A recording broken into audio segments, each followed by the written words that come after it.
evening and welcome to the Fallout Bar after night 5 of the BetMGM Premier League darts for 2025.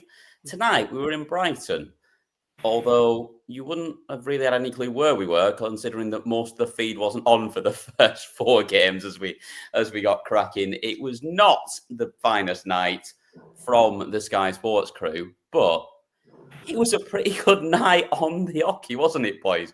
Mr. Dan Simpson, I'll come to you first. Yeah, well, I selected my beer glass tonight based entirely upon the quality of. I don't know if anybody can make that out. Yeah. But that pretty much summed up to me the first few games of I thought it was full of holes and everything had fallen out of it. Yeah, it's just fallen apart. Yeah, it's crumbled in my hand. Let's be brutally honest. The first 4 games was a complete and utter nightmare in terms of actually being able to bloody watch the thing. However, how frustrating was it? I'll tell you why it was so. I'm glad I didn't. I'll tell you why it was so frustrating is because once we got past that and through it, because of all the nights in the Premier League for it to happen, this was about as good of a night of Premier League darts as you can hope for in terms of this isn't finals night. This is just a bog standard. And let's be honest, in terms of the calendar and, the marquee events and the special arenas we go to, Brighton is, it's nothing more than one of the places they visit, is it? It's nothing more than that. But in terms of what we saw in darts, I thought that was a bloody brilliant night. I thought there was some amazing games. We'll come to the detail of what happened, but by God, that was fucking entertaining. Yeah, I mean, in terms of the play on there was some ridiculous averages. Obviously, everyone watching knows already. There were 2 9-darters as well. And it was just magic, wasn't it, Colin? Firstly, how are you? And what a night of action. Well, I'm very well, thank you. It's nice to see this feed is much better than what we were offered on our TVs tonight. Not bad when we can be put ahead of Sky Sports, considering this is usually. Yeah, exactly. But no, what a night of darts, as you say, for drama, for the travelling roadshow as this is, it was the perfect night. It sort of gives the PDC sort of Brucey bonus points on why this works, why this format works. And yeah, we saw some games tonight that will probably go down in the top 5, top 10 of this year's action. But no, still debating the result of the first game as I didn't see it because obviously the feed was down. So I'm not sure if that's legit or not. But no. Exactly. In Wales. There's been a couple of calls for that. Dan Simpson called for that at one point as well after the. It's not so much the match. I just think we should replay the final leg of that second game. Oh no, I want to play all of it. I had the handicap. I want all of it replayed. But yeah, there was a moment where the commentators said after the Litley game that only he'll know he won that. And I went, yeah, fucking course they will, because no other cunt's seen it. It's quite right. Yeah, it was ironic, and I don't think they've done it on purpose. But yeah, only he knows how he won that. Yeah, well, the rest of us haven't got a bloody clue, mate. Because I'll be honest, I don't think anyone told them for about a game and a half. They never even mentioned it on the. We kept getting the message come up at the bottom, but there was no other mention of it.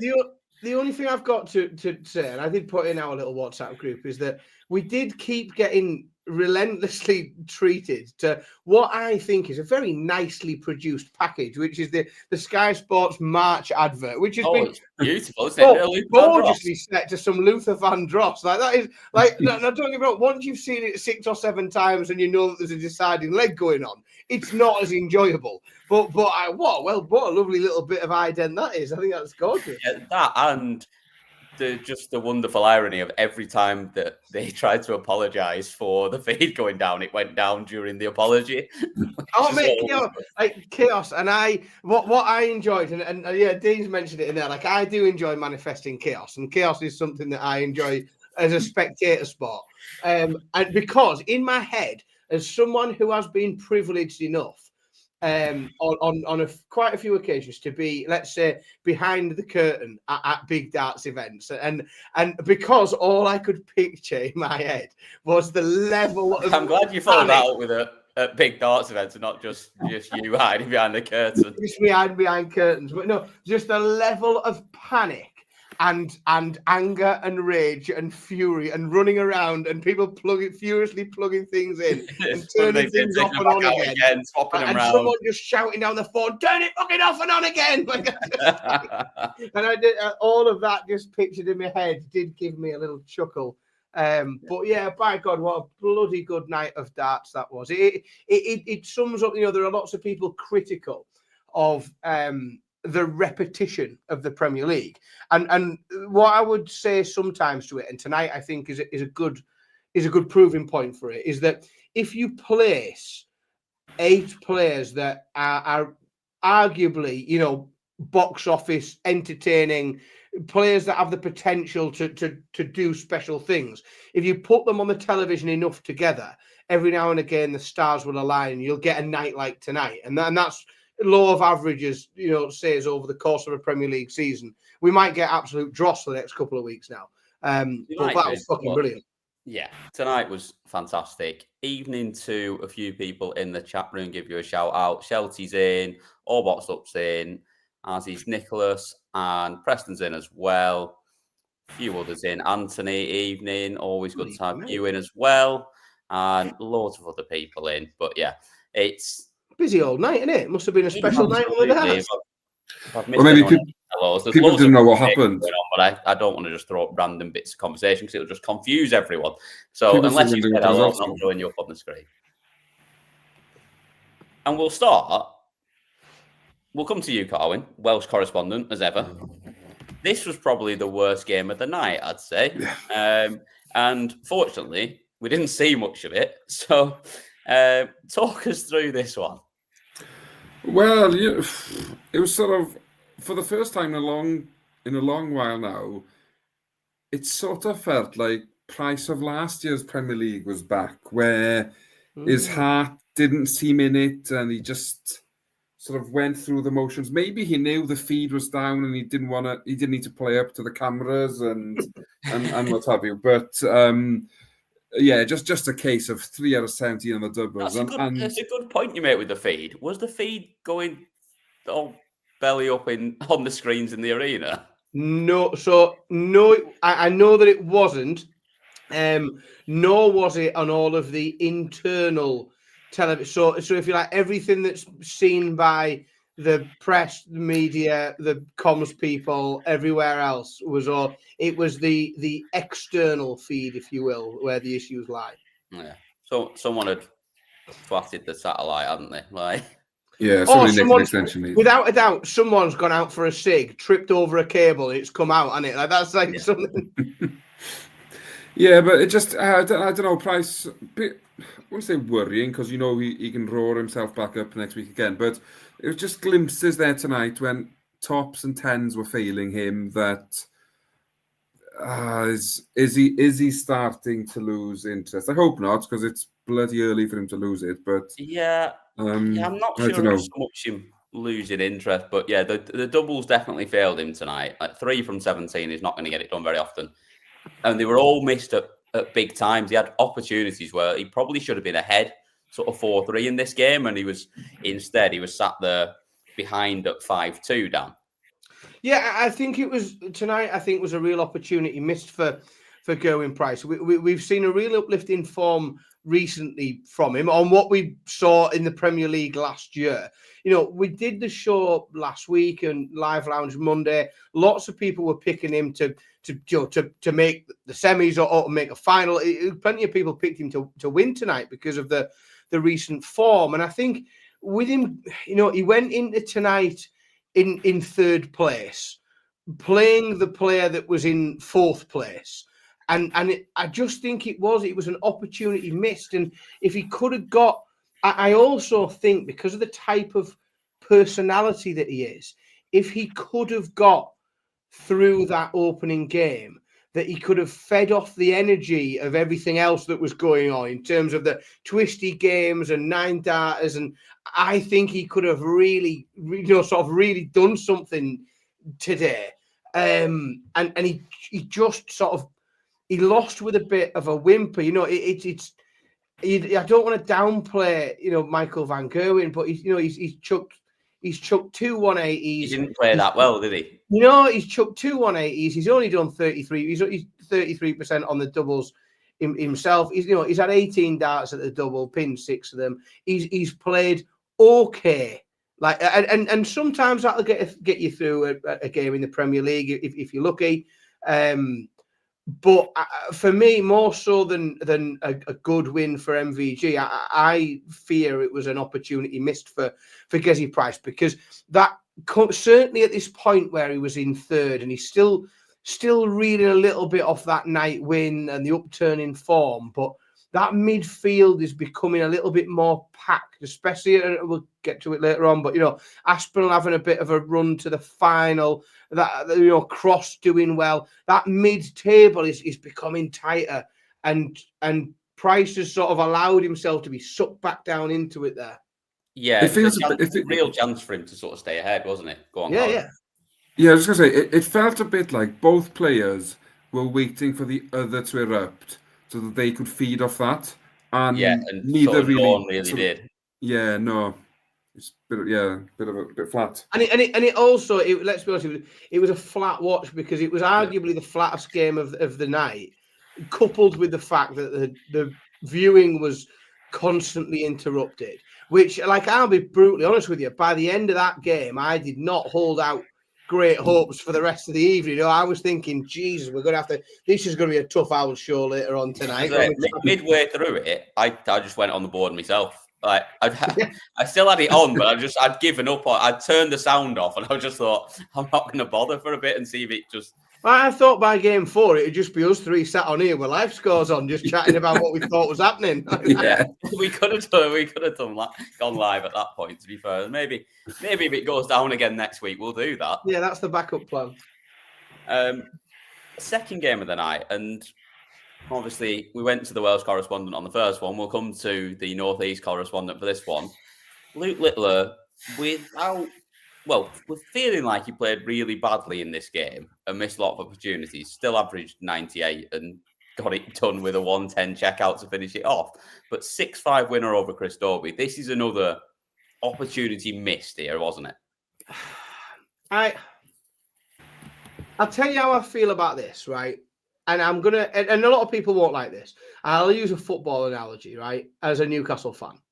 So there's certain games, as a football fan, you look at your fixture list, and there's certain games in the season that you look at, and like away to City, away to Liverpool, and you sort of write them off, and you sort of think, well, Christ God, if we get anything from that, it's a bonus. And if you pick up some points away at City, you think, Jesus Christ, we've got away with one there. But then if you go away to Liverpool and they beat you, you don't have to then go away and massively analyze everything about, the way that you're doing your, setting yourself up and your tactics, everything else. You can sometimes just think, well, at the minute, they're dicking everybody. They're at the top of the league. They're the best team in the world, arguably. And they've beat us to, you just think, all right, yeah, I'll take that one. And I feel like a little bit like that for Chris Dobie. And I just think that it's bad timing that he's on a string of, unsuccessful nights in the Premier League and just struggling again, like we've seen before, to pick up points whilst playing very well. He has played well. We saw some absolutely brilliant stuff tonight from both players, but from Dobie especially, after dicking around on the doubles very early in the game. He played some gorgeous darts in the scoring phase. But then I just sort of think, you've caught, just in terms of bad timing, Luke Littler on the back of a UK Open win when he's destined to go and win the night anyway. And I don't think you have to come away from that game and massively analyse it too much. I just think you have to be resilient enough to think, I scored well, I did lots of good things. If I keep doing that, I have to pick up points. Yeah, I'm with you. I think the concerning thing for me with Dobie is he looks absolutely mustard on his doubles when there's no pressure on it. Like there were a couple of occasions in this game where Littler was miles away and the doubles went straight in the middle. When there's any sort of hint of pressure on it, he goes to pot. And you can't keep doing that in this tournament. There's too many good players that you're coming up against that aren't going to give you enough chances. And that's my biggest worry with it. And the final leg, the 110 to finish it off, he didn't do anything wrong in the final leg. But earlier in that game, there were opportunities. And from 2-0, like he was never behind until that final leg. It felt like it was his game to sort of nick with Littler, probably not quite at it straight away. Yeah, I think it was the third leg, wasn't it? That was he missed starts to go 3-0 up, and you're sort of thinking from there, oh, will that come back to haunt him? And whilst I agree with you, Dan, I think you shouldn't over-analyse it because, as you say, football analogy is like playing City or Liverpool away, especially after the way Littler played in the weekend. It's just, I think, where he can be frustrated is probably a missed opportunity. As in, if you get Littler if you out-average Littler, you're probably thinking, how the hell have I not won that game? Because it doesn't happen often. But yeah, he will. Yeah, we never look at Luke and go, oh yeah, we expect him to just like wade someone. He's not that sort of player. He just beats you off the board. Whereas if you outplay him in the scoring phase, you should be getting over the line. I think that's a thing that is. I think that's part of Dobie's game almost, and you make a very good point, Cam, when you talk about the when the pressure's on, if you like, and I think when he's playing well in a lot of his games, and this is where he will come unstuck against a Luke Littler or Humphreys, is that because his strength as a dart player is in the scoring phase, is he often allows himself a lot of opportunities at doubles where the pressure isn't on. Yeah. So he becomes very accustomed to hitting doubles with no pressure on because he scores that well, and that's sort of what he is as a player. That when he's playing on the floor, he's playing Pro Tour events, he gets so many opportunities more than his opponent, or while there's no pressure on. That then sometimes I think you're probably right. There is a bit of a change that all of a sudden, if you are playing someone like a Luke Littler, who is always on your shoulder, like yes, you will create opportunities if you score well. But you're not going to get 6 darts at a double because he's on your shoulder, and if you don't do it in a visit, he gets a go. And every now and he, because he's that good, he'll take them sometimes. He won't take them all, but he'll take half of them. He'll do well. Yeah, 100%. But it was Luke Littler that got through this one, and then into the bottom half of the draw, and the curse just reigns supreme, doesn't it? Like last time. I can't remember when it was. When was it? It must have been at the Worlds when me and you were on Carwin, and we had a 9 at the Worlds, and players lost. Somebody put the stat in of what the number was that had been where they've hit a 9 darts and gone on to lose, and it was a lot. Mm. Was that Christian Kist earlier? Yeah, and then Hector was the same, wasn't he? He got beat as well, didn't he? Yeah. Yeah, and then we've had 2 more tonight. Obviously, this is the first one of them, Luke Humphreys. At the point where he hit the 9 darter, was playing some magical darts. And then it probably sounds a bit ridiculous to say because he's still averaging 98.5, but to end up down at 98.5, having averaged 167.5 in one leg and well over 100 in the first leg as well, he just fell off a cliff a little bit afterwards, didn't he? He played some absolute shite after that. And to be honest, the last leg, the more shite of the lot, he was on 301 when Cross took it out. Yeah, another one, he just seemed a bit hungover from the UK Open. And I think the fact that he only hit 4 180s and 2 of them came in 6 darts sort of tells a story in itself. But Cross just sort of blew him out the water, really. As in, he's gone crazy with his. That level never sort of wavered either from Cross, did it? That was consistent throughout as well. Yeah, it was. Yeah, just from 2-0 down, Cross went, come on. let's wise up a bit. And he just maintained that level and probably made it harder for himself than it should have been, looking at it on paper after the game's finished now. Yeah, I think you're probably right there as well. When you look at the disparity in the averages and the doubling percentages, it probably was a little bit closer than you've expected it to be. It's probably understandable that people are still hungover from the UK Open. I mean, having been there last year, let's not talk about this year if we don't want to get into that. But having been there last year, I was still hungover for quite some time after I came back as well. And it is hard to get yourself back to that level, isn't it, Dan Simpson? I was still hungover by the match play, I think, after the UK. No, and yes, it's a funny one, and it was a real. I mean, it was a little bit of a game of two halves. Humphries getting that break up and at 4-2 when he broke for the 4-2 lead, regardless of how that comes about, and realistically, regardless of how that comes about, when you're playing the way Humphries was in the first phase of that game, and you're 4-2 up and you take a break, you don't expect really anyone, and I include little MVG in this. You don't expect anyone to really peg Humphries back 2 legs from the end when he's a break up and playing the way that he was. I think it just does. It proves and shows again that even the very, very best in the world are not immune from that adrenaline dump, that feeling of your brain just going wild I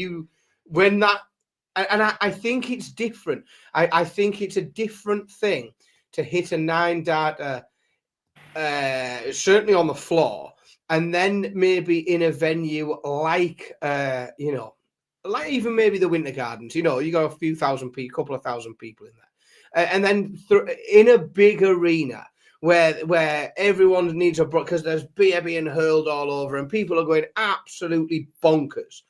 It has to be a big adrenaline dump, and we've seen it time and time and time again. It's physics, it's biology in your body that it's incredibly different, and it just proves that nobody is immune from that. It's a very difficult thing, and it is only the very elite. And I'm not saying that Luke Humphries isn't elite, but it is those elite players that can rein that in and continue the form that took them to do something like a 9-darter and brush it off almost in terms of carrying on stage. Well, yeah, I was going to bring this up, and I was going to wait for the second 9-darter to bring this up, but we saw 2 very different reactions to the 2 9-darters. Luke gave it the big one, which is the right response. Like, none of this trying to be cool about it. Right. Like, love Bobby Cross, think he's mint, but give it the big one. Like, let's not pretend you've not done anything magical. But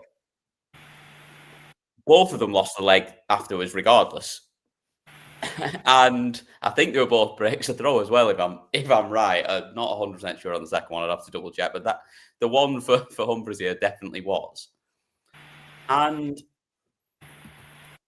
I think it just shows that just go for the natural reaction, because even if you try and be cool about it like Cross was, it doesn't help you anyway, because it's still there inside. You might as well. Well, that's what I was going to say. I was going to, when you said we saw 2 very different reactions, we certainly did, but that's only what we saw, and it doesn't show you what's going on in here, in everywhere else. And I do think that there is just a horribly big, filthy adrenaline dump when that happens. There has to be, no matter how big you and who you are. And I just think it takes very, very, very, or a very large amount of control to grip that and then focus on the next leg, the next thing. It's a very, very... It's such an odd thing, like, obviously, just mentioning the second one again, but, like, Nathan Aspinall was more pumped up about the second one than Rob Cross was, which is just a weird response. Like, I'd be straight back down the walk-on line and just high-fiving everyone and, like, get it all out. And then I'd be crowd surfing me, mate. They'd be passing me back. It's the only time, and to mention him here, but he's the only one of the last 5 on TV to have won the match. But it's the only time I'd justify you taking 2 minutes before starting the next leg. But I wouldn't be doing a dimmy and just standing at the side of the stage like a twat. Like I'd be off and round and seeing how many people I could high five in the venue. Well, the high-fiving strangers on the night bus, I think, me for the. I'd be out, yeah. I'd be out the front. I'd be everywhere. I'd be in the bar. Just because that's the thing, isn't it? Even though you may think that you've composed yourself, there's still the aftershock in the crowd. They haven't come down yet. There's still so much feeding off behind you that regardless of where you're at, that's still going on. So you might as well give yourself. I actually think of anything, especially when you're throwing first in the next leg. Yeah. Like give it the big and be straight up there and just feed off it for the first couple of visits. It might go horribly, but I think you've got more chance of riding the wave of it and throwing some decent darts straight away than trying to compose yourself. I think we spend a lot of time talking. You know, we talk lots about what the effect of throwing a 9-darter has on the player that throws the 9-darter. And we talk a lot, you know, we talk about the adrenaline and the reaction from the crowd, and if they're then throwing first in the next leg, etc., etc. We rarely touch upon the effect that has on the other player that's there. And I think it all depends. You know, if somebody's 5-0 up in a race to 6 and they chuck a 9, you know, or they're 4-0 up, chuck a 9 in and they go 1 away, then I get your opponent could sort of think, oh, fucking hell, you know, that's me done now. Yeah, and almost push in. But, you know, if you are a Rob Cross in that situation and you're averaging 106, 107 at the time or wherever he was at, and that 9-dart goes in, I don't know whether that, you know, because they haven't got that big adrenaline dump. They haven't got that, you know, and I think sometimes the reason why we often see someone then lose the next leg or lose the next set or whatever is because it can light a fire under the opponent as well. So you've got two things going on at the same time. They probably relax a little bit at that point as well. Because Rob Cross is going, I've just been broken, but I've only thrown 9 darts on my own throw. Yeah. So, like, what can I do? I might as well just laugh it off a little bit and just... I'll throw my next darts and freebie in it. Keep going. It's a freebie in it. Like if once you've in a short format game, once you've had a 9 chucked at you, like whatever you get out of it's good, isn't it? And if you end up if you can dig in and grind a win out, then you know you've done something. People will perceive something particularly special. In reality, Rob Cross has won a match where he's lost 1 leg in an impressive fashion. The rest of it, he's pretty much been in charge of that match. Yeah, exactly. Yeah, he just, you know, and again, if that wasn't a 9-darter, and if it was a, you know, 11-dart leg, for example, then we don't even mention that. We just go, oh, Luke was average, Rob Cross was brilliant, and we spend 10 minutes talking about how well Rob Cross played. It's just that you know that little novelty that we have in this game of darts that keeps us talking. Yeah, and then we had final game of the night. Hang on, we can hear from him, can't we? Oh, we can actually. You clever man. Forgot about that. We have got a clip from Luke Humphries. I assume talking about the very expensive dart that he's just won. Ooh, but I wonder if he's got it. I don't know. Do you reckon they can't have had 2 there waiting? I don't believe that. But we'll find out. Here he is after his 9-darter. No, Michael didn't know about it. He didn't know that it was a thing. So I don't think BetMGM have actually really talked about it as much as they probably should have. And he was like, "What are you on about?" I was like, "Well, if you hit a 9-dart, you get an 18-carat gold set of darts that are worth about 30 grand." And he was like, "Well, I've not heard about it." So strangely, it was on the mind, and I hit it. But yeah, it's a nice little bonus. I really enjoy receiving that. Yeah, I obviously it's a dream to do it on the big stage, you know, Sky Sports. Did it get shown? Maybe. I think so. Yeah, just about. Luckily enough. So yeah, you know, that'd have been well disappointing. When you hit your first 9 and they'd only been shot on TV, I'd have been gutted. But well, clearly the players knew that there was some fuck up with the broadcast, and it did just about get shown. To be fair, I think it was the only leg in that match that didn't have any bit of it. I'm not sure. I'd also like to point out that this 30 grand value. Like, that's the value of it melted down, you see. Yeah, because who's paying 30 grand for it? I'm not. I reckon someone would, if anything, I'd say they're probably actually worth a little bit more just on novelty. Yeah, because there's not going to be a lot of. Well, so there's not going to be a lot of them. We had 2 tonight, but That's what I mean. I also wasn't aware of this before tonight until he Nope, got never heard of mentioned. that before. Yeah. And like I said, Van Gogh is playing in the tournament, didn't even know about it. So that's he definitely should have made a bigger point of this. But yeah, I mean, it's a nice thing to win. I mean, it literally has no value, does it? He's never going to sell them. Right, Like- if he could fetch you down to Ramsden's tomorrow, they'd put a price on it for him. Yeah, but realistically, he's never going to sell them. It's just something he's going to keep for the rest of his career, unless it all goes horribly tits up and he's got no cash in about 15 years. I'd have it fashioned into a hood ornament for my car. Yeah, just like the old Jaguar. Yeah, that's what I'd have it fashioned into a hood ornament for the front of the Pretty car. sure they got rid of those because of the safety concerns. If you put 3 pointed gold darts on them, on the have front. more of an issue. Or melt 2 down to no, make you stand and just keep 1 to put on the bonnet. I never keep a car for longer than 3 years. It never goes through an MOT. Fair enough. There you go then. We nearly actually had a third 9-darter tonight. We did. Nathan Aspinall in the final quarterfinal went 7 perfect darts into it, and I had a feeling it was coming, to be honest, because the first 7 were absolutely perfect as well, but he wasn't quite able to do it. However, this was, I think, his second highest average ever in the Premier League. This was a really impressive performance from the Asp. 6-2 win over Stephen Bunting, who, once again, Carwin, he's not played badly, but he's still got no points. And I might be going a little bit earlier, but for me, Stephen Bunting is out of this Premier League. I think he's done now. I don't think he can even make the top 4 now. No, I think I agree with you. And I think what you saw here was a player in Aspinall who's played in the Premier League for a few years now, knowing the importance of this game and sort of putting all his eggs into the basket of getting that first win. Getting that win in the quarterfinal, just because it gives him points, but it also distances himself from Stephen Bunting, and it's just same old story for Bunting. Really throws a good enough game, but probably at this level in the Premier League with the players we've got in there, just not good enough on the night. And he's probably come up against 5 opponents now who have played one of their strongest games in the Premier League so far against him. And unfortunately, that's the harsh reality of this format. When it doesn't go your way, it runs away from you. And I just hope he can keep motivated and still target maybe a night win or something just to keep him motivated, because it's a bloody long 16 weeks. Long 16 weeks, if not. All right. Horrible place when it's not going away.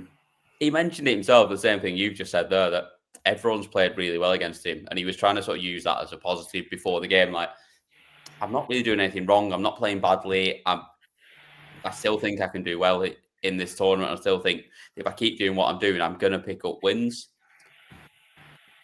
Well, as soon as you get into that first leg and Aspinall takes out 140, he must have just been stood there. As positive as you can try and be, just going, for fuck's sake, it's happening again, isn't it, Dan? Well, that's the thing, and I'm going to use, and sometimes it's almost too easy to, because it's the Premier League. So I'll pull myself back towards another football league analogy in that, similarly to how you do as a football fan with your team, and you look at the fixture list. And I talked earlier about Dobie meeting Luke Littler tonight. The first night he's back after his UK Open win, etc. And you can sort of think, well, you can write them off a little bit, and you don't have to analyze them too much.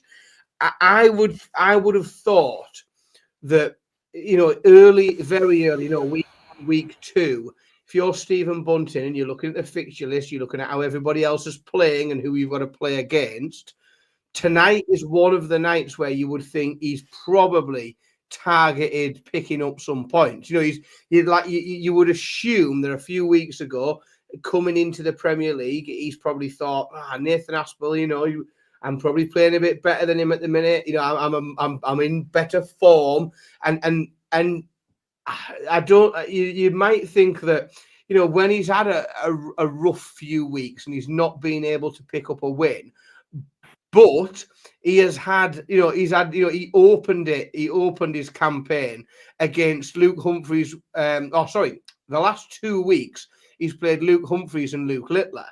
And you sort of think, well, going through that, there's a little bit of, I think Stephen Bunting must have looked and thought, well, yeah, but these two are on another level.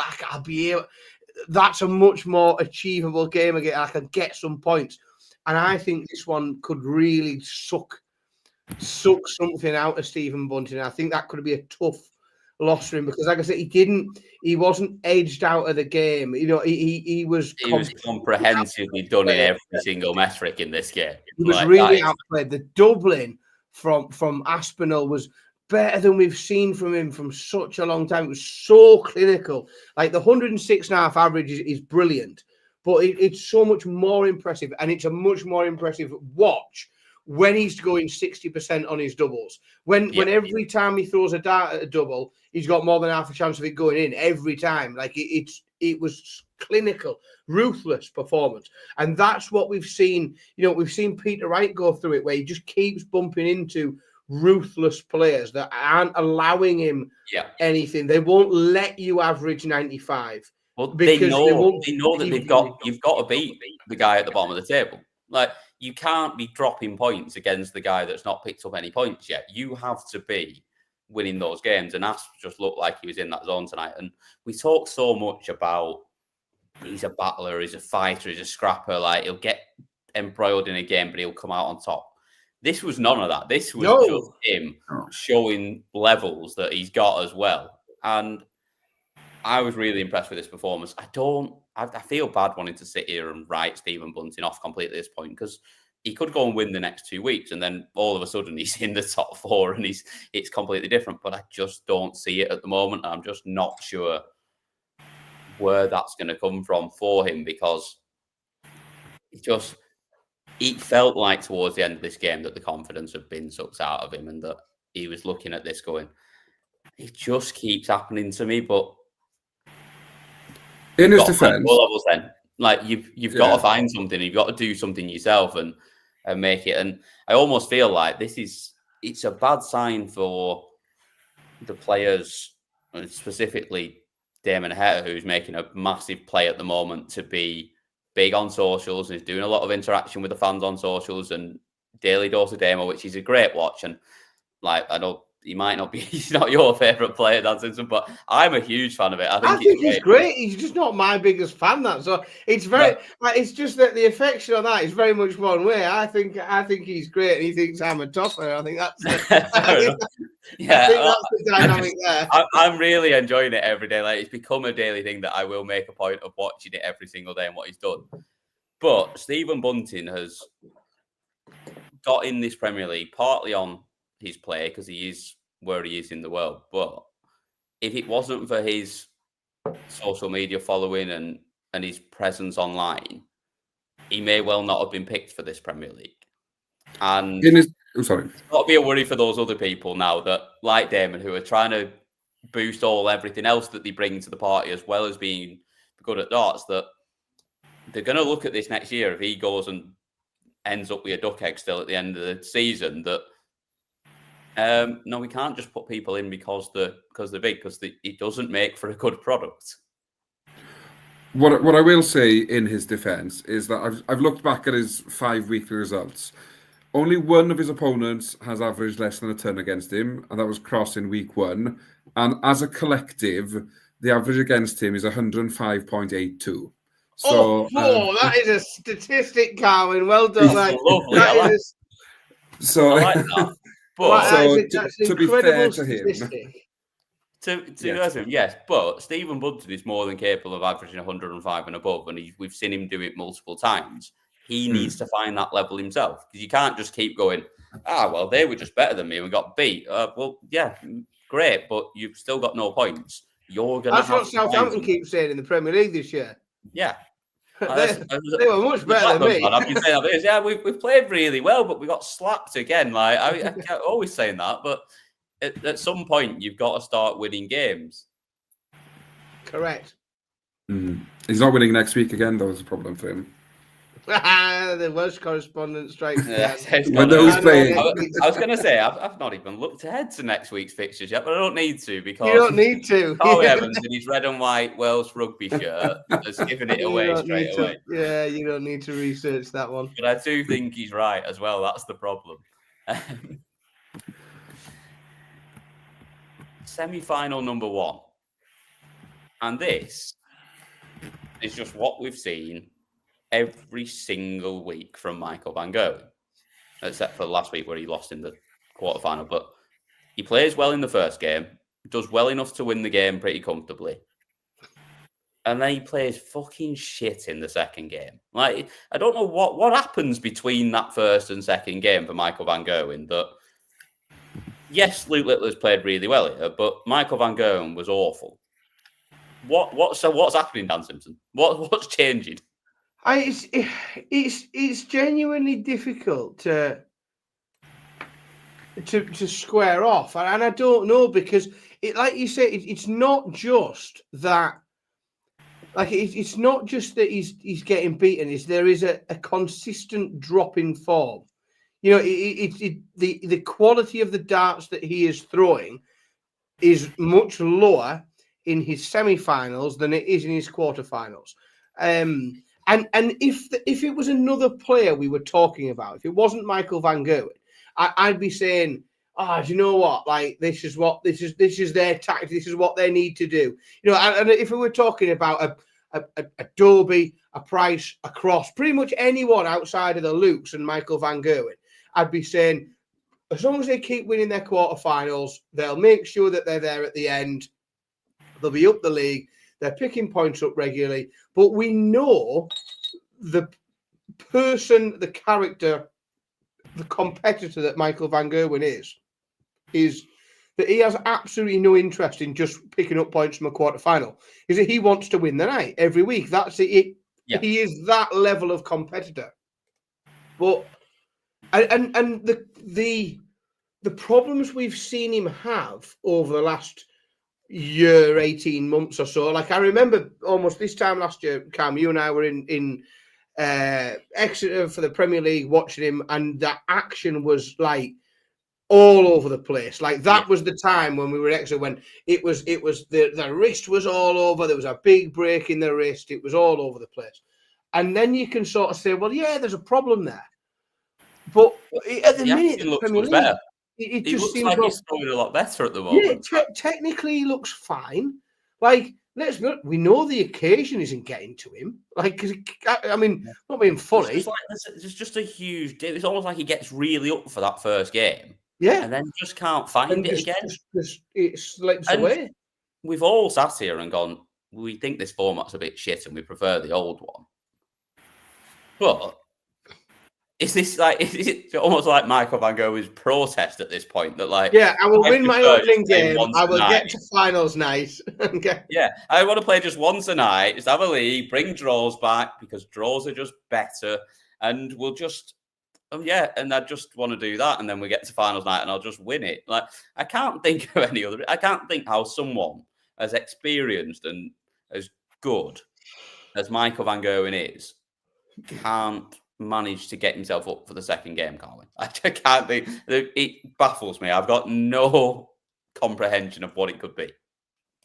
No, as in, and the thing is now, it's a massive drop off. It's not like a point or two. As in, he was 16 points below Littler in the average tonight, and that's huge. As in, the drop off between both rounds is something like we probably haven't seen from any other player. Look, it's not just that he's getting beat, is it? It's his performance is dropping off like 6, 7, 8, 10 points every single week. Yeah, as in, it's getting to the stage where Luke Littler or maybe the Lukes are getting into his head because all the talks about them and sort of he's not the big cheese around town anymore, but he's just fighting for third and he's probably not been in this situation before where He's almost just set up for that, like 2 points a week's fine. I'll get in the top 4 and then I'll worry about that. Like, I'm not going to win the league anyway. So, the league's irrelevant. Finals night as a miniature competition. Yeah. Make it a finals night and then worry about tackling the Lukes when you get to there. You'll have to play both to win it. So, I don't know. I just feel like, is he at the stage where he can't be bothered to play 3 games of darts, get 2 points, lose, happy days. Yeah, fair enough. And I mean, winning that semi-final, I suppose it's sort of like, well, you only get 1 point for it anyway, don't you? So it's not even as much of an. It's not proportionate, is it? No. Yeah, maybe that's what it is, or maybe just, I don't know. I can't think of any other reason. So, good performance from Luke though. While we got lost in Michael Van Gerwen's drop-off every week in the second game, this was really good again from Luke. From where he wasn't that good against Orby, this was a real step up, and it was like his head was back on. It just is what he is, isn't he? Like it's, and this is the difficulty that everybody has, and it's not just him. Humphreys has got it in him as well. It's just that at this moment in time, Littler is finding it with more regularity. But he just can do it, and certainly over 6 legs. Like, long form darts with set play and everything else is a bit more complicated. In a race to 6, like if he gets, he'll rattle off a few on the spin. He can average 106. And the thing is, when he averages 106, he doesn't even look like he's playing that good. No, it doesn't. It doesn't. Like, honest to God, you watch that game, and if you didn't have the numbers in front of you, if you couldn't reference it, and someone said to you, like, if someone just stopped you into that game and said, right, numbers for that game, Michael Van Gerwen has averaged 90. What's Luke Littler averaged? You'd go, about a ton, maybe. Yeah, 96, maybe. Maybe not quite a ton, 98, maybe.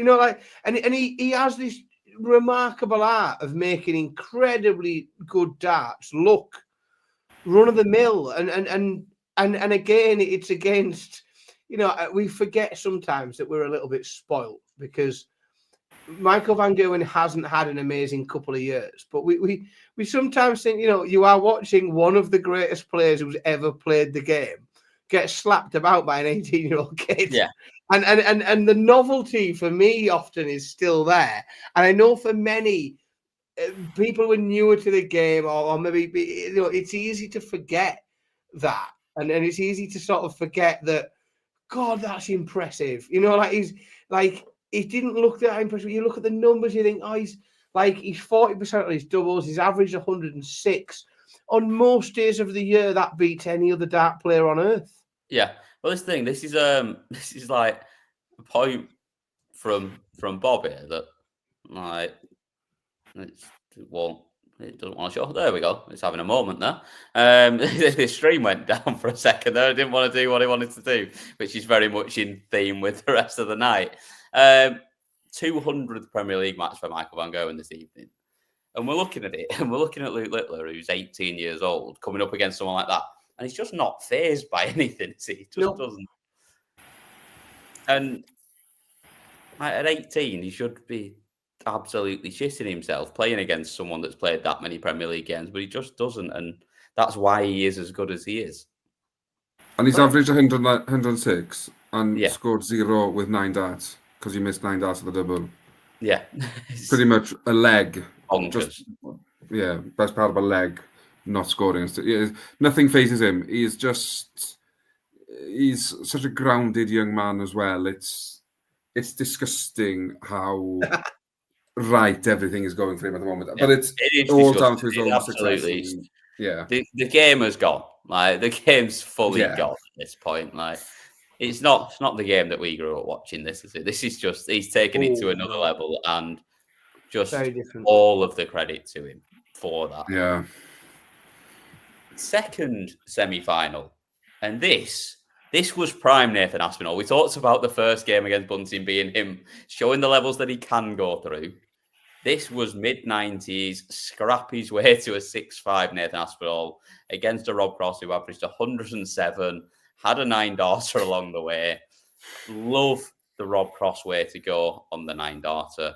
If I ever am fortunate enough to get anywhere near one, which I won't, that would be the way I would go, because the 19s, the 16s, and then the double 18 is just a beautiful way to go for the 9-darter. Really good game, this. Good watch. Good scrap. Not sure what went on in the middle, where Aspinall seemed to be seriously pissed off about something very briefly. I had no idea what happened there. I missed that completely and just saw him looking angry. But yeah, good game, this, Colin. Yeah, it was. And as you say, it's what we sort of have become too accustomed with Aspinall now, is that it doesn't need to have a flash average to just to grind out a result and make his way through, because he'll just hang around. He'll linger like a bad smell or a rash, and it's good to see this dogfight back in him with all the troubles he's had, and he could have easily sort of thrown the towel in and said, "No, I'll have a break," but no, he just sort of he's ploughed on, and he's got himself in the Premier League. And it's for performances like this, he's probably back in there just because entertainment is there. He's never out of a game, and he'll just fight until the last double goes in. And again, looking on paper, it's probably a game he shouldn't have won, but that's why Aspinall has so many fans, because of his fighting spirit. Yeah, exactly that. I mean, it's a really good win for him. It's, again, picking up points. He seems to have got into a rhythm. It took him a couple of weeks to get going, Dan, but he's in a strong spot now. And he's in a position now where he's got a really good chance. He's third in the league, and he's chipping away at points, and he's continuing to pick up points where others aren't. And that's that is going to be a key. And what's going to start to happen is, as it gets later into the tournament, and when we start to look at, we're going to get to that point where you've got 4, 5, 6 nights left, and you're going to look at some players and say, well, what do they need? We need 3 night wins. You're going to start to look at Nathan Aspinall, and you might say, well, he just needs to get through the quarterfinals a couple of times, and he'll get himself there. And the key, I have always said, the key, or one of the keys to the Premier League, if you can do it, is to fucking get as many points as you can, as quickly as you can, and take as many early points. Now, if you'd have said to Nathan Aspinall, take numbers of points away, take everything else away, when we started this Premier League, and Nathan Aspinall was still considered by many a controversial addition. Lots of people saying that this wasn't a year he should be included. Morons are called, Dan. Morons. Well, but there's plenty of them around, though, isn't there? There's plenty of people. But if you would have said to Nathan Aspinall, like, 5 weeks in, you'll be sat third in the league, he'd have bitten your hand off for that. Good Christ, would he? Like, he would. Third in the league, you've made 2 finals. Like, he would have absolutely bitten your hand off for third in the league after 5 weeks, because there's not many people on the form that some of the other players come into this with. And you think, well, Stephen Bunting's going to have to win. He's going to have 2 night wins and hope that Aspinall picks up nothing to get past him in the league. And that's when we're talking about how separated that bottom end is becoming. But it's becoming separated, and Nathan Aspinall's finding either he's stretching himself up towards the top end of the game. The Lukes are clearly out in front at the minute. But Aspinall, he's the next best. He's sat in third place. And the performances we saw tonight, you can't, or nobody can throw an accusation at him that he's grinding games out. He's taking a win where he can get one. Like, he's dominated games. He's played some superb stuff. And he's won games where he's blown his opponent away, and he's also dug in where he had to. A 9-darter is a 9-darter. A 9-darter is incredibly impressive. You throw a 9-dart on your own throw, it means nothing at all. Gets you nowhere. Like a 9-dart hold of throw is I tell you, a 9-dart hold of throw puts you in exactly the same position as a 30-dart hold of throw does. Like, it don't advance you in the game. It simply doesn't. And if you throw a 9-darter and you lose the next leg, or you don't hold, like then it's getting you nowhere. And I just think he did a very good job composing himself, knowing what he needed to do, digging in. The doubles were still very good. Whilst the average dip, we lost 10 points off his average from first round to second round, but double still 54%. So he stayed clinical, and I just think it's that re-grip that we saw so often. It's not completely vanished. It's But still there, and it's still there quite a lot on the doubles. But he looks so much more comfortable, doesn't he? Yeah. Is when he lets go of it. He's only letting go of it when he knows that it's going to come out right. Yeah. And it almost helps him a little bit on the doubles, I feel like. I think sometimes it affects him in the scoring phase a little bit because he can't get in quite as much of a rhythm. And it's sometimes that third one where he almost starts to walk on it, and I think it's almost a way of getting it out of his hand. He's like, I've got it. If I've already set off, I have to throw it. Well, that's it. But then on the doubles, that extra sort of second to re-grip, make sure it's right in his hand, and then let it go is almost helping him because he's able to hit the doubles. And like I say, it was, what was it, 60% in the first game, and then 55% in this game. Yeah, really impressed. Yeah. He wasn't able to get up. Well, actually, I was going to say we had a clip from Luke Humphries after his 9-darter. We didn't get one from Rob Cross, who apparently didn't want to speak to anyone afterwards. So clearly wasn't too happy himself at losing that game.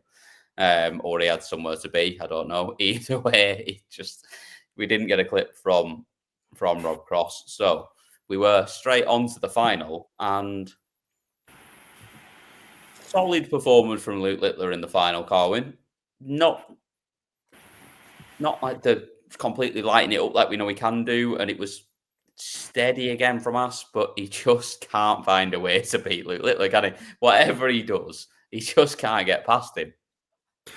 No, and it sort of felt like that throughout the game where Luke just thought, I'll do enough to win the game and sort of be done with it. As in, it's sort of becoming a common theme now where Luke Littler plays a player, beats him, then proceeds to beat him the next 50 times, and nothing sort of changes. And it's nothing against the Asp, as in he's done well. He's probably got more points than he expected maybe tonight.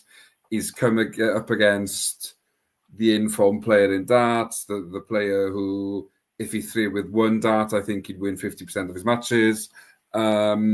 He's just, Luke Littler's at a level where anything he does, nobody can match him. If he'd have thrown a 75 average, the Asp would have thrown a 70 average. It's just, it's just there's something there that he just can't quite mentally get past him. But it might be the night tonight.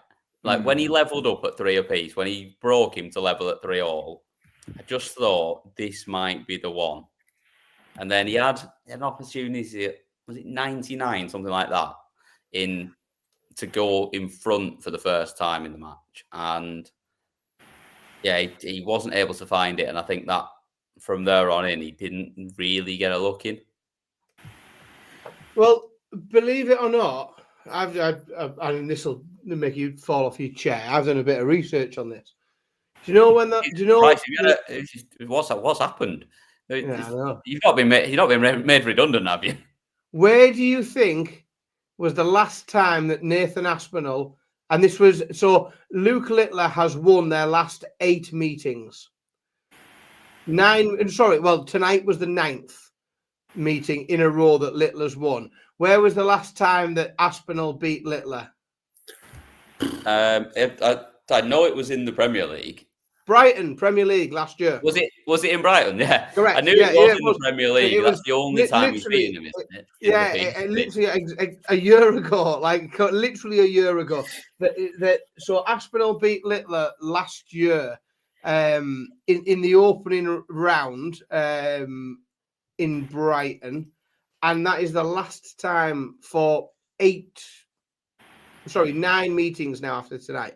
And then he'd beat him every time before that. He beat him in the Bahrain Masters and the other bits and bobs that Littler had won when he first came onto the scene. I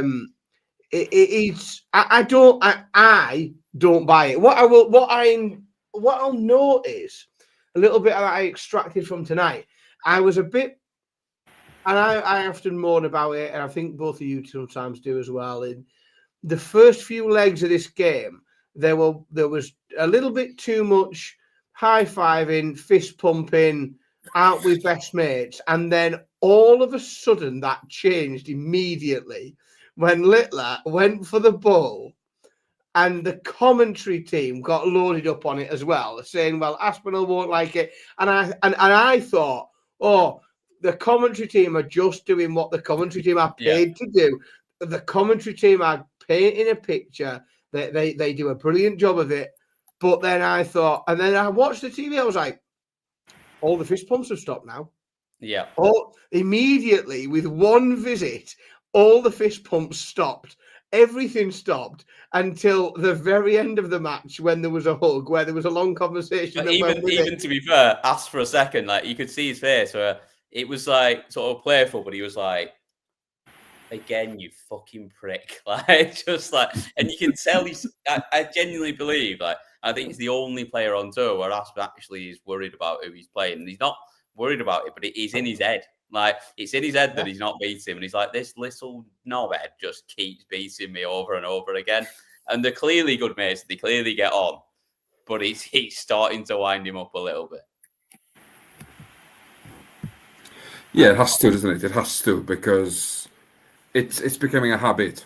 Once or twice is a mistake, but that's how he plays the game as well, though. And he's not changing the way he plays. It's just whatever he touches turns to gold. Yeah, you can't. It is. Yeah, you can't do The nothing other wrong. thing I would say, Aspinall, as I said there, Aspinall's beat Littler once, and Aspinall averaged 104.5 to do it. Which tells me if Aspinall's going to beat Littler, that's where he needs to be. Yeah, he does. Like, I'm pretty sure that's pretty much where everyone needs to be Littler, unless you're Johnny Clayton, and then you can just hit every single double that you go Do what for. you like, yeah. Just get it Or in there again. Or you're Stephen Bunting, and you'd 115 average to beat him.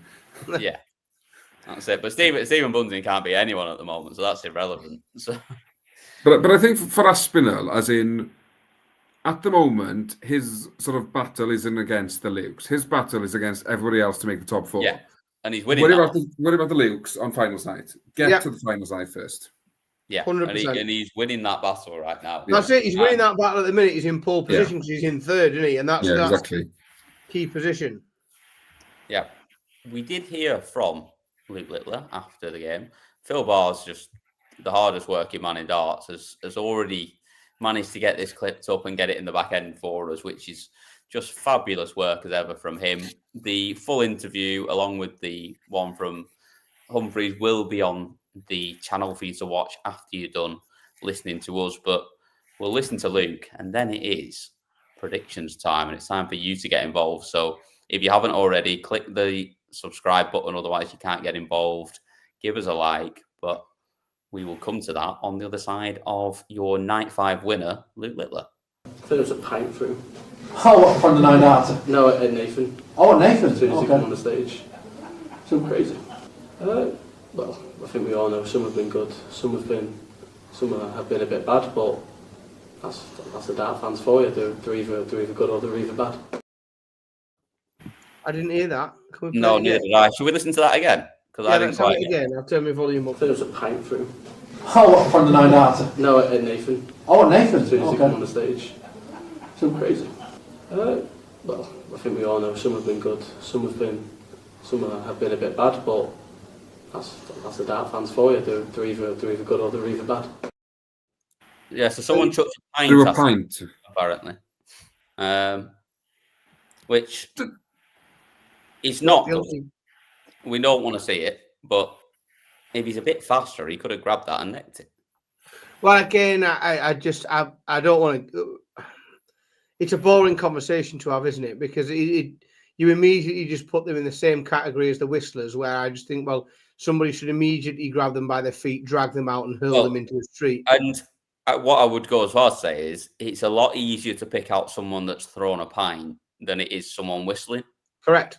Yeah, it should. And also throw Because them if you're out. throwing it far enough to get it near him on the stage, like it takes a first stand up and throw it effort. Like that's quite obvious.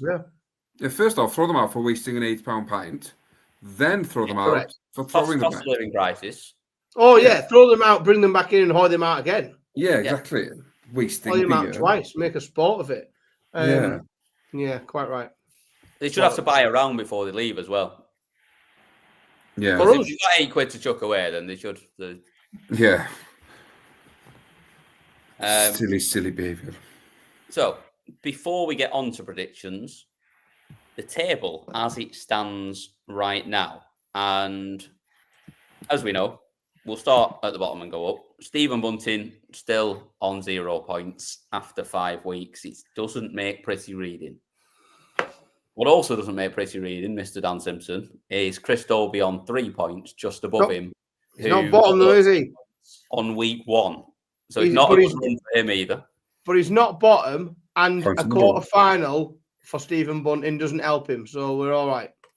Yeah, fair enough. Rob Cross is in 6th place with 6 points. This is where it all starts getting a bit close around the middle of this table. Going Price just above him, 7 points in 5th, just outside of the top 4 right now. Michael Van Going, courtesy of beating Going Price tonight, moves up to 4th on 8 points, just behind Nathan Aspinall, who also has 8 points, despite the fact that he's won 5 matches with the ridiculousness of the scoring system in this tournament. Because you only get 1 for a semi-final. He's managed to win more matches, but have the same points. Oh, yeah. Second place in the table now. That gap has closed at the top, courtesy of Littler winning tonight. He moves up to 13 points, just 2 behind Luke Humphries, who didn't pick up any tonight, who still tops the table, though, on 15 points. 2 night wins each for the Lukes, 1 for Gezi Price. Nobody else yet picking up a night win. But that middle section getting really, really close now. Just 2 points separating. You know, sorry, you may not know the answer, but you know, come week 16, 2 players on the same points. Is it matches won or nights won? They go first. Not a clue, because we haven't even got a head-to-head that would throw that together. The only ones that are on the same points at the moment are Aspinall and Van Gerwen, who Aspinall's won more matches, so he's ahead, but neither of them have won a night. So yeah, just wondering if that could help Gezi if he gets there. I'm fairly sure it's night wins first, and then it goes to matches won. I think, did he not miss out? Well, not was it last year or the year before? Aspinall missed out to Johnny Clayton, despite them having the same points, but Clayton had more night wins. Nights won, matches won, leg difference, and legs won, I think, is the order. Yeah. Right, okay. I'm fairly. And then beyond that point, they just stick them in a ring and fight it out. Correct, and then I'd pay extra for that. I mean, that should be the first thing we go to for me. Yeah, like 100%. Mainly because I fancy Nathan Aspinall to beat most of them if it comes down to an actual fight as well. Yeah. On to next week then, and it is week 6 of the BetMGM Premier League darts, and we are going somewhere. I haven't looked where it is, and I've got Flash Score in front of me, and it doesn't tell me on Flash Score where it's going to be. So, not a clue. Anyone got any idea? What's that?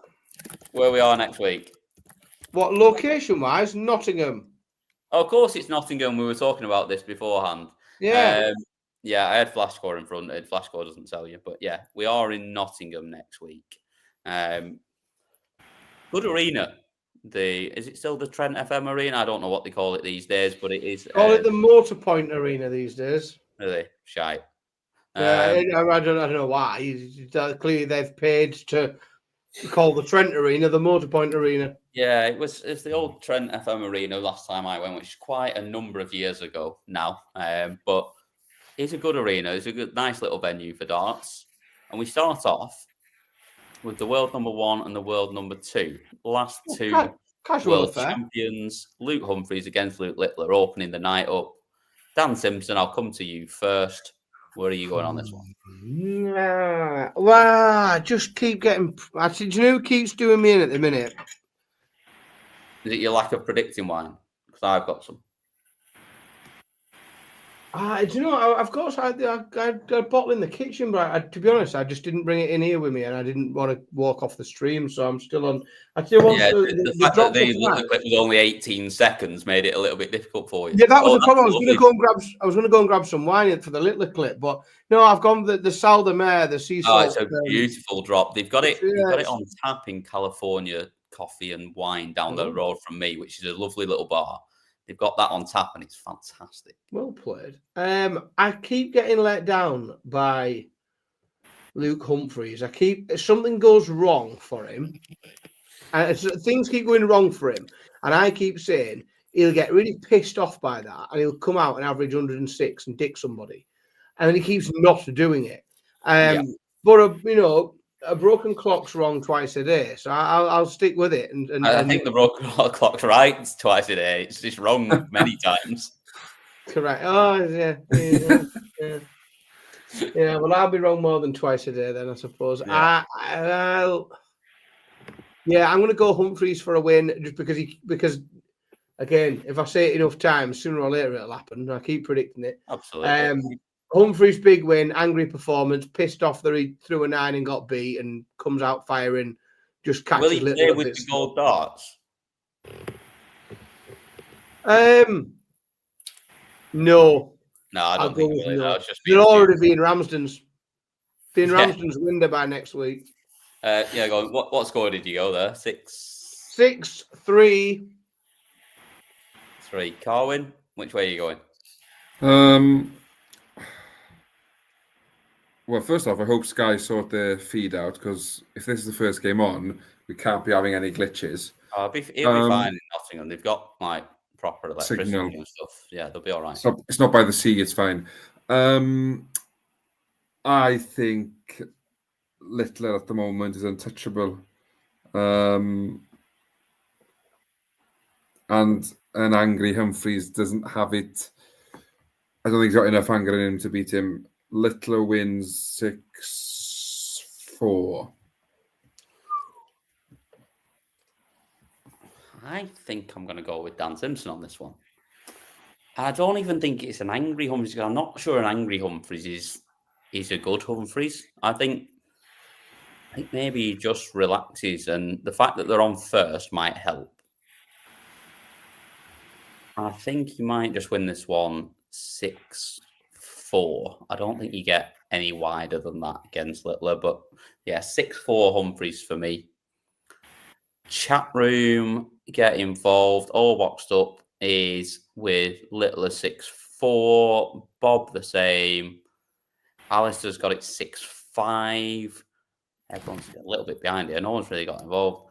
Dan Never Learns and Cam Never Learns, all boxed up, says, well, I mean, standard. If you spoke to Anna or Rach, they would say exactly the same. Welcome to the channel. Yeah, welcome to the channel, or just our general home life as well.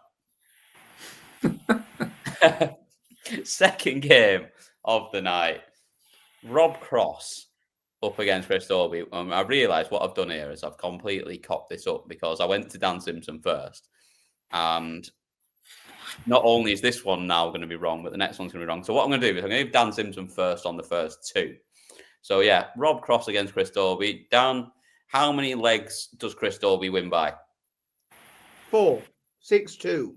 6-2 against Rob Cross, who averaged 109 on the night. He's got to do it 2 weeks in a row, though, and that's Rob Cross's problem at the minute. Okay, fair enough. Yep, the man that's not won a game since week 1 wins 6-2. I like it. Go on, Carwin, which way are you going?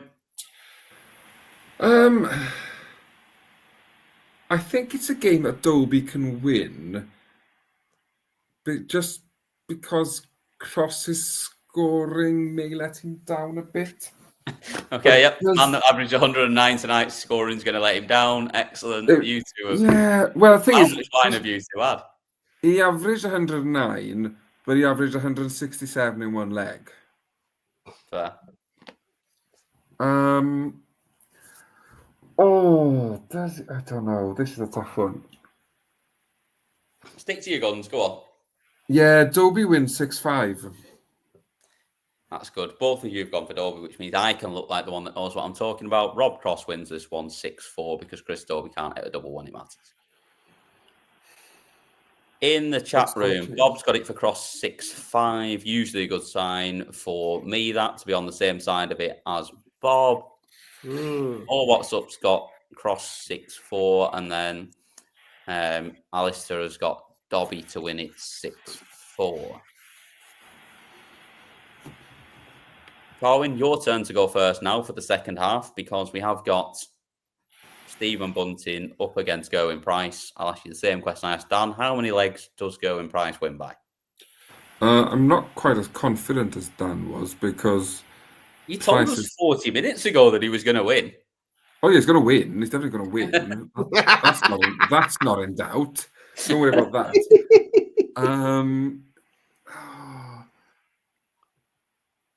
I think, heartbreak for Bunting. He goes 5-3 up and loses 6-5. I like it. Bold. We always like a detailed prediction. That's always nice. Dan? A bit boring, to be fair. 6-4 Price. I think it's a little bit wider. I've got 6-3 Price. I just can't see Bunting buying a win. And I think Price will look at this as a game that, looking at the middle of that table, he really needs to win. And I think he'll be on it. I like that I'm the confident one there, going for a 6-5. Yeah, that's it.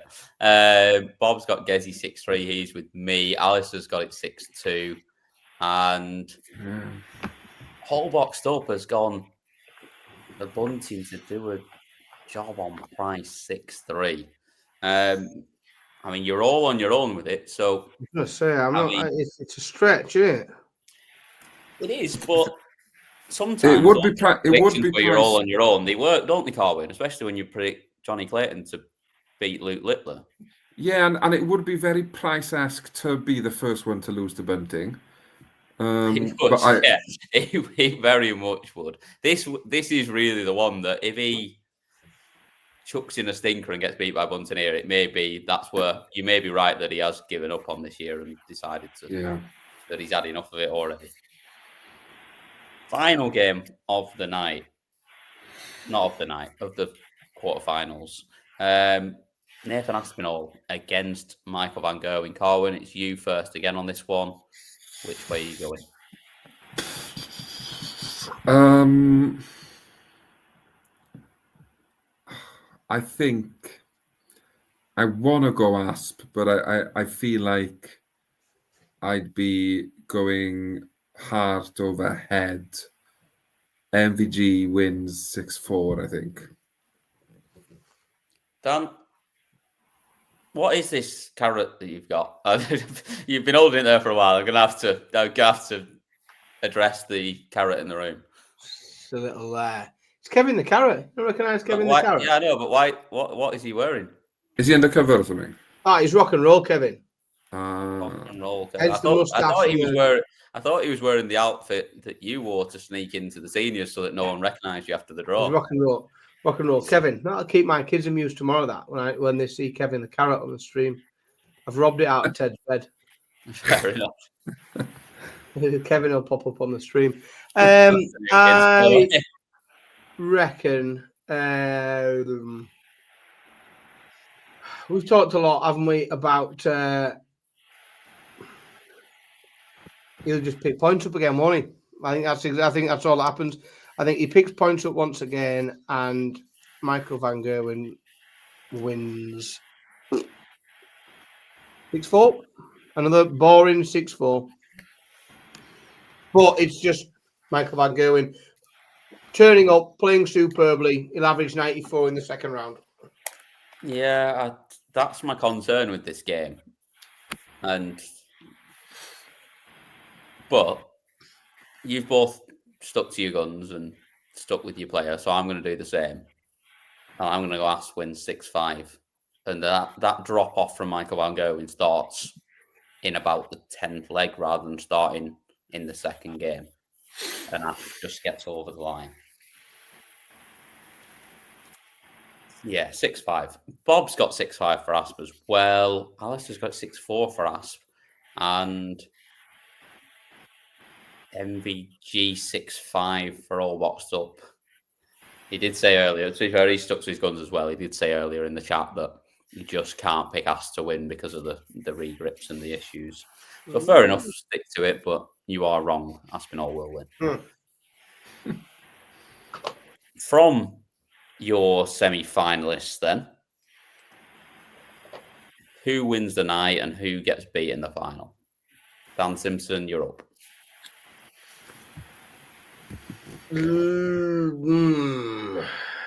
Luke Humphreys beats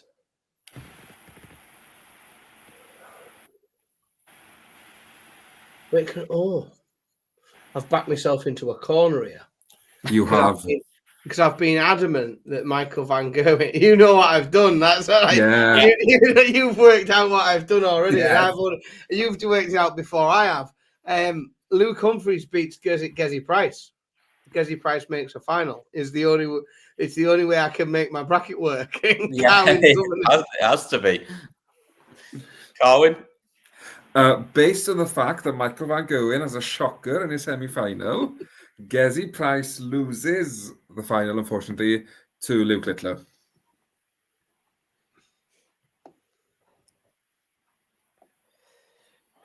Do I do it?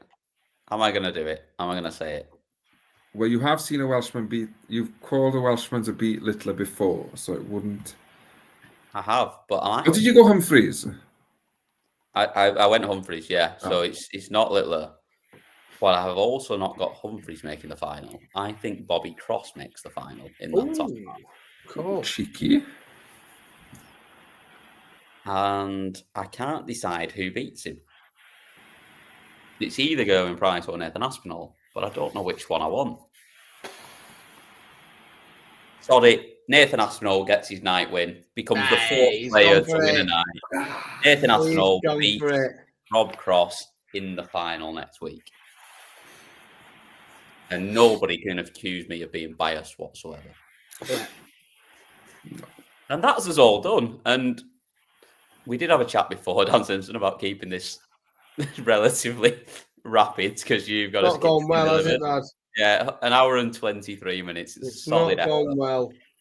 Yeah, not quite managed to do that, but I'm going to blame you because all I've done is tee you up. You're the one that's done all the talking. But yeah, that was night 5 of the 2025 BetMGM Premier League darts from Brighton. Hopefully your stream has been better than the Sky Sports one was tonight. And hopefully you'll join us all next week to celebrate Nathan Aspinall's win. So yeah, thank you very much for watching. Thanks for getting involved. You guys make it all. And thank you, Dan. Thank you, Carwyn. We'll see you all next week. Good night.